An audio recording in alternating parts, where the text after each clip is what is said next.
welcome to the review and welcome to the first of many top 5 videos. So today we're going to talk about the top 5 tips for new CCG players. And here we go.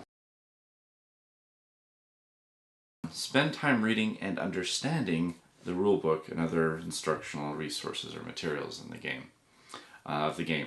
That's important, it's key, because if you don't really understand how to play the game, you don't really understand what's going on, it's going to really make it harder for you to enjoy the game or feel that you've had a fair shot at playing the game for anyone who's trying to teach you the game or show you the game.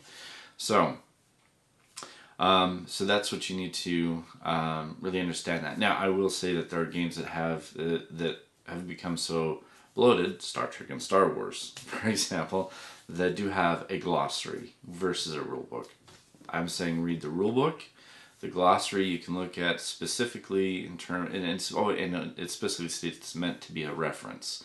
So it's meant to be simply a reference point for specific questions you might have, and then go to the glossary. Which again, I encourage if you have a question on a specific part of the rulebook or aspect of the game or a particular card. Very important. That's why I have it number 1 on the list, because if you don't do that, nothing else that follows is going to matter. Understand competitive play versus friendly play. For games that have gone into areas where they have tournaments such as Magic, The Gathering, and Yu-Gi-Oh!, Pokemon, other games that have this very strong tournament following, and almost any CCG that gets big enough falls into this, and did during the 90s. But for any particular game that has a competitive scene to it, make sure you understand the differences between the two. Versus friendly play. The differences will generally be that tournament play is going to be much more aggressive and much more brutal than if you were to sit and do a friendly game. Now, it doesn't mean you can't have a friendly game with competitive decks. That requires something further down on the list that I'll get to. Win deck building, exploit key mechanics.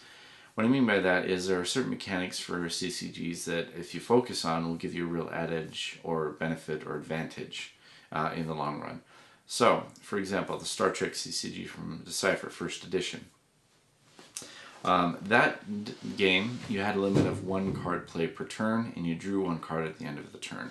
So those were 2 things that people really focused on that were really key mechanics to exploit. So anything that allowed you to play more than 1 card in a turn, or draw more than 1 card in a turn, anything that allowed you to do any one of those 2 things were key mechanics that people who really understood the game knew to exploit.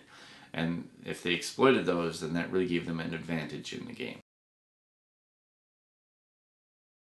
And probably the most important, besides 1 there, is proper attitude. Okay, proper attitude.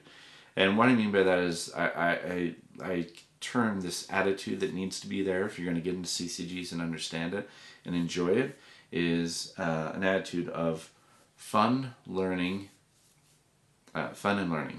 being able to go in to have fun no matter what happens, win or lose. And that's really a general tip for any gaming, really, is just to do that. So go in to have fun, and also go in realizing that if you're going to get into a CCG, you're going to be automatically by default a newbie, a newcomer.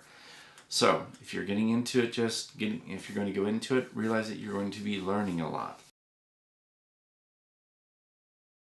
I call this simply adapt, adapt, adapt. Now, this I simply mean by that is that you'll need to understand that the 1 key mechanic for any CCG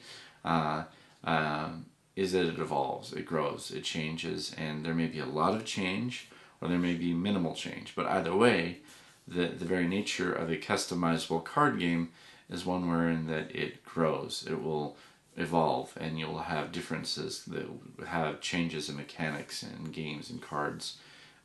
You'll have change come in both in gameplay and with new card types usually.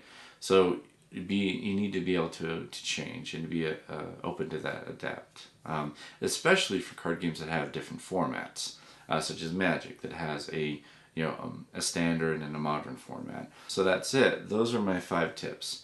Now, something I will put in as a caveat for me to you guys personally on this. It's not an official top 5 list item, but I will say that I do recommend that if you want to get a taste for customizable card games that's going to save you money and not be a lot of hassle, is to find people who are interested in perhaps non-active CCGs like Star Trek, Star Wars, Overpower, any of those other ones I've reviewed, or other non-actively supported CCGs, because A, they'll be cheaper to get into usually, and B, you'll have the full access to the entire evolution of the game usually to have access to for card types and mechanics to access. But I hope you enjoyed.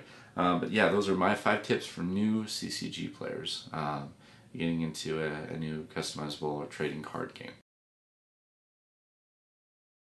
One quick thing just from the review from me to you, just an update on 2 previous videos I needed to do some corrections on. 2 pretty big ones that I wanted to make sure was clear for anyone who's watching any of the previous videos.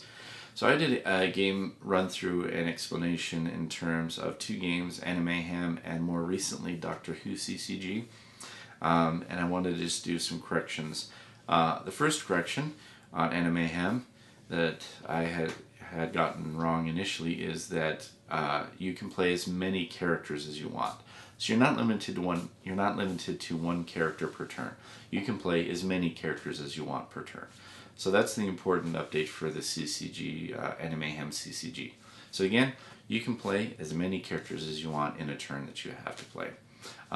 Again, as long as the bonked ones have waited a full turn to come back. Alright, so that's the first update. The second update is with the Doctor Who CCG, and that is that when you draw your card, you actually draw the card at the beginning of your turn, not the end. So you would always draw 1 card at the beginning of your turn, and then if you use that home time zone and decided to do the extra card draw, then you would do that extra card draw at the end of the turn. So that's the other update for my previous videos or previous run-throughs.